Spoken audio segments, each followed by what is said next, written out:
Hello students, so we have come to the last topic of this chapter electrochemistry and that is rusting. ठीक है, rusting क्या होता है? Rusting होता है जंग लगना किसी चीज़ को। कोई मेटल है उस पर जब हवा में जो गैसेस हैं या पानी है जब रिएक्ट करता है तो वो मेटल खराब हो जाता है and that is known as rusting. ठीक है, so rusting is basically eating up of the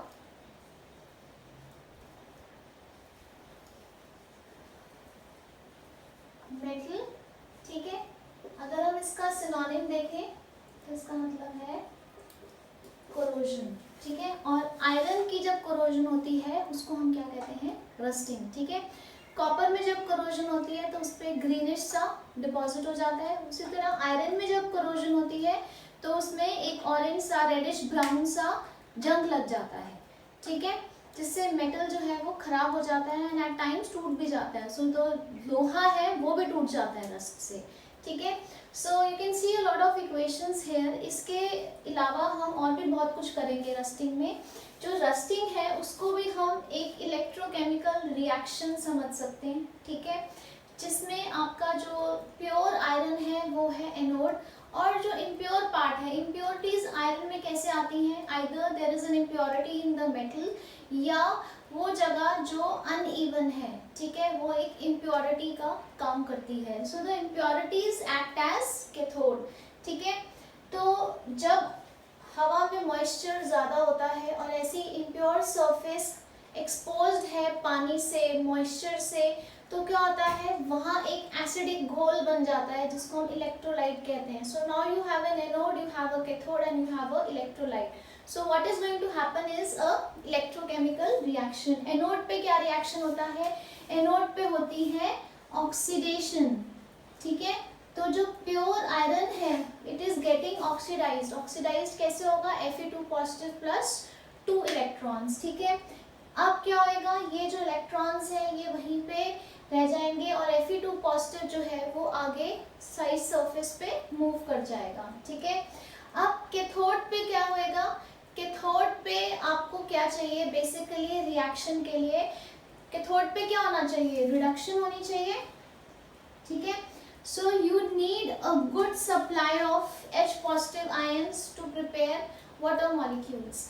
ठीक है, so अब वाटर मॉलिक्यूल्स बनाने के लिए आपको H पॉजिटिव आयंस की सप्लाई क्या मिलेगी? कैसे? या तो हवा में मॉइस्चर है उससे मिल सकता है या हवा में कार्बन डाइऑक्साइड है. तो कार्बन डाइऑक्साइड जब मॉइस्चर से रिएक्ट करती है क्या बनाती है? Carbonic acid.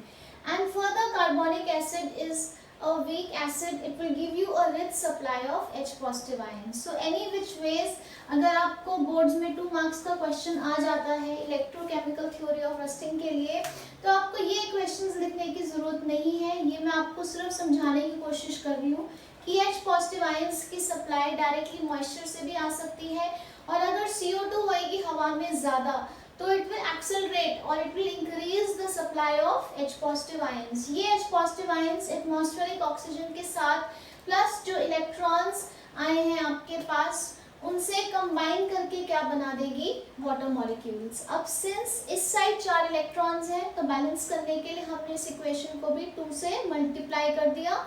ठीक है, अब हम देखते हैं ये किस तरह का रिडॉक्स रिएक्शन हुआ है. इस रिएक्शन को हमने नीचे लिख लिया तो ये क्या बन जाएगा? 2Fe solid is going to give you 2 ferrous ions. Fe2 positive क्या होता है? Ferrous ions and 4 electrons. ठीक है, यहाँ लिख लिया है मैंने इसको. ये आपका कैथोड का रिएक्शन है, नोटेड दिस डाउन.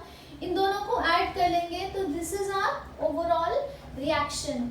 अभी यहाँ पे आयरन की फॉर्म क्या है? फेरस आयंस है. ये ferrous ions atmospheric oxygen and moisture के साथ फर्दर रिएक्ट करके क्या बन जाएंगे? आपके फेरिक ऑक्साइड बन जाएगा. This ferric oxide when will further get hydrated मतलब पानी के साथ फर्दर जब अटैच करेगी तो क्या बन जाएगी? आपकी रस्ट बन जाएगी. Very very important is the formula of rust. ठीक है, एक बार क्विकली फिर से देखते हैं. जो रस्टिंग है वो भी एक इलेक्ट्रोकेमिकल फिनोमेना है. ठीक है, anode acts as pure iron The cathode acts as impure iron or the uneven part of the iron. Atmosphere में जितना ज़्यादा moisture होगा, carbon dioxide होगी, it will act as a suitable electrolyte. And so anode पे oxidation हुई, cathode पे reduction हुई है, and this is the overall reaction. Further ferrous ions की oxidation हुई, वो ferric बन गए, they get hydrated to form rust. Clear है? So this is your electrochemical theory of rusting. Equally important is how to prevent rusting. Take a screenshot of this. So next that we are going to study is prevention of rusting. अब कैसे prevent कर सकते हैं? First method is barrier protection.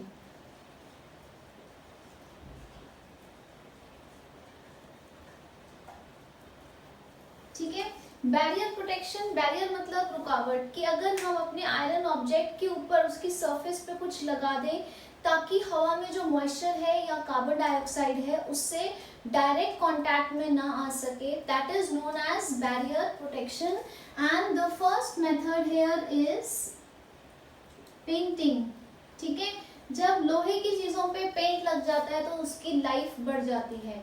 ठीक है, जो paint है वो बीच में एक बैरियर का काम करता है जिसकी वजह से जो मॉइस्चर है या कार्बन डाइऑक्साइड है वो डायरेक्ट कांटेक्ट में नहीं आ पा सकती आपके आयरन ऑब्जेक्ट के साथ. ठीक है, नंबर 2, हम उस पर ऑयलिंग या ग्रीजिंग कर सकते हैं. Again this also forms a layer on the iron objects. ठीक है, और तीसरा मेथड क्या हो सकता है बैरियर का? Electro plating. ठीक है, हम अपने ऑब्जेक्ट्स पे एक प्लेटिंग, एक लेयर लगा देते हैं. ठीक है, किस चीज की लेयर लगा देते हैं? हम टिन की लगा सकते हैं, हम जिंक की लगा सकते हैं. ठीक है, सो ऑन. क्लियर?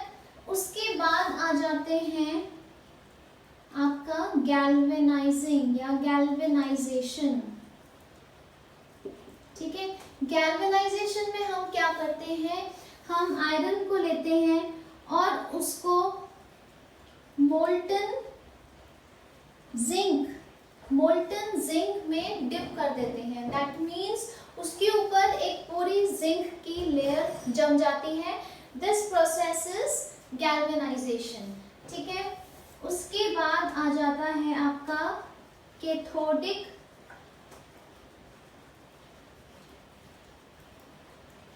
प्रोटेक्शन. ठीक है, कैथोडिक प्रोटेक्शन कब यूज होती है? जैसे आपकी अंडर वाटर पाइप्स हैं,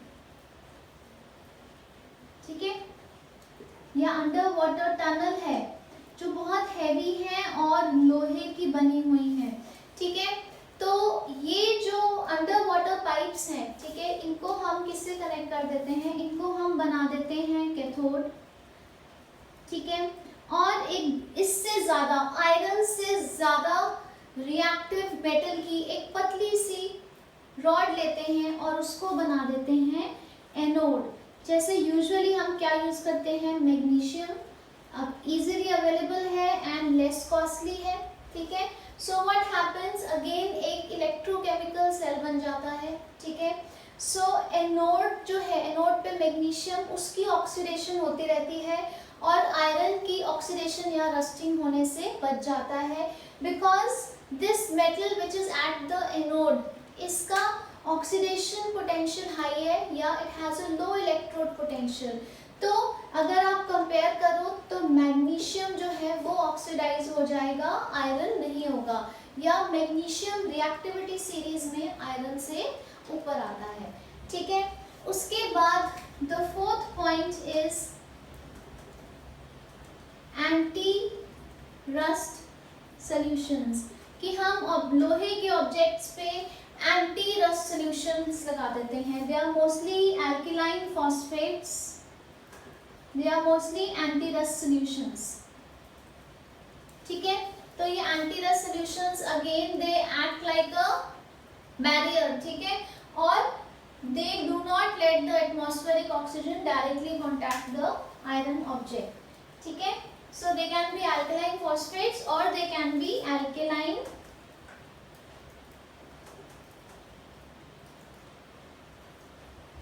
chromates.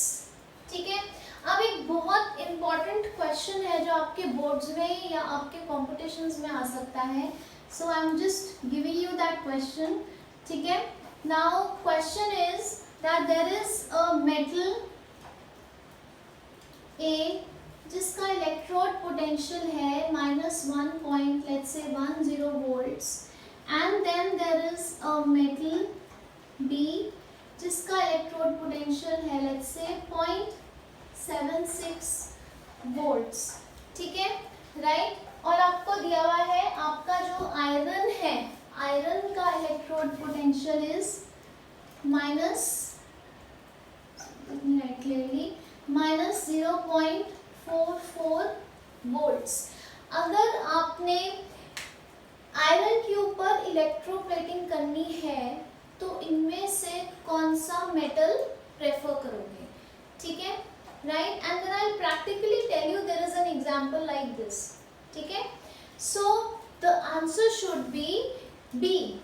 ठीक है, क्योंकि अब आप पहले चेक करोगे कि इसमें से किस मेटल का इलेक्ट्रोड पोटेंशियल आयरन से कम है. ठीक है, उसको आप यूज करोगे इलेक्ट्रोप्लेटिंग के लिए. अब ऐसा क्यों है? लेट्स से कि वो जो आयरन की जो ऊपर प्लेटिंग की हुई थी उसमें एक कट लग जाता है. ठीक है, राइट. तो वो प्लेटिंग जो है वो हट गई और जो आयरन है वो एक्सपोज्ड है नाउ. ठीक है, तो अगर मैं उस पे मेटल ए की प्लेटिंग करती, ठीक है, so what is happening, there is a breakage of plating. अगर मैं मेटल ए को कंपेयर करूं और आयरन को कंपेयर करूं, ठीक है,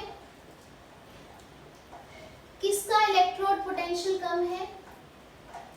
आयरन का. इलेक्ट्रोड पोटेंशियल इज लेस या ऑक्सीडेशन पोटेंशियल हाई है, तो आयरन की ऑक्सीडाइज होने की टेंडेंसी ज्यादा है. So it has a low electrode potential और हाई ऑक्सीडेशन पोटेंशियल. तो टेंडेंसी टू गेट ऑक्सीडाइज्ड किसकी ज्यादा है? आयरन की ज्यादा है. ठीक है, तो क्या होएगा, अगर प्लेटिंग टूट जाती है तो आयरन में उस जगह से रस्ट लग जाएगी. लेकिन अगर मैं इसी केस में बी ऑब्जेक्ट लेती, ठीक है, so I take B object and plate it on the iron. अब आयरन पे इलेक्ट्रोप्लेटिंग की मैंने बी ऑब्जेक्ट से. ठीक है, अब क्या होएगा, बी का electrode potential is -0.76 and iron का है 0.44. ठीक है, अब इस केस में B का इलेक्ट्रोड पोटेंशियल इज लेसर. ठीक है, सो लो इलेक्ट्रोड और हाई ऑक्सीडेशन. ठीक है, तो B का ऑक्सीडेशन पोटेंशियल हाई है, तो इवन इफ अगर इलेक्ट्रोप्लेटिंग कहीं से टूट जाती है, उसमें स्क्रैच लग जाता है, तो क्योंकि B के ऑक्सीडाइज होने की टेंडेंसी ज्यादा है, तो जो B है वो अपना सैक्रिफाइस दे देगा और आयरन को रस्ट नहीं होने देगा. तो in comparison to B and iron, B की रस्टिंग हो जाएगी. ठीक है, so this kind of protection is also known as sacrificial protection. That is while you are electroplating it, ठीक है, you should consider electroplating it with an object something like zinc rather than tin. ठीक है, ये metal A हमारा क्या है, tin है, और ये मेटल B क्या है, जिंक है. तो अगर बाय चांस अगर आपकी इलेक्ट्रोप्लेटिंग खराब भी हो जाती है तो जिंक जो है वो अपना सैक्रिफाइस कर देता है या अपनी बलि चढ़ा देता है अपने आप को. ठीक है, or it is the zinc which gets corroded as compared to iron. ठीक है, so this brings to the end of this chapter. ठीक है, so you can make notes of this and